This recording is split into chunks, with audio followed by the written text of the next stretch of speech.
বহু বছর আগে, সেগুলোই আপনাদেরকে এপাশেরগুলোও দেখাচ্ছে। দেখুন এখানেও কিন্তু এই যে ঈগলের ভাস্কর্য, ঈগলের মুখ প্রথমেই দেখতে পাচ্ছি।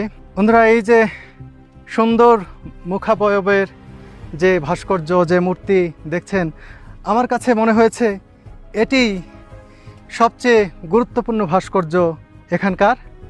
অন্যদের মতেও এটি গুরুত্বপূর্ণ ভাস্কর্য হয় স্বাভাবিক, কারণ এটি এমন একজনের ভাস্কর্য যিনি এই পাহাড়, যার নামে যিনি এসব ভাস্কর্য তৈরি করেছেন, সম্রাট প্রথম অ্যান্টিওকাস থিওস, তার কিন্তু ভাস্কর্য।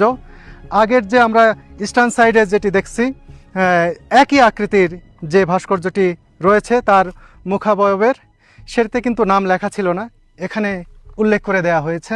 দেখুন অ্যান্টিওকাস থিওসের নাম লেখা রয়েছে, এবং সেই সময়ের সম্রাটকে এখানে কিন্তু নমরুদ বলা হতো, সে কারণে তিনিও কিন্তু নমরুদ ছিলেন।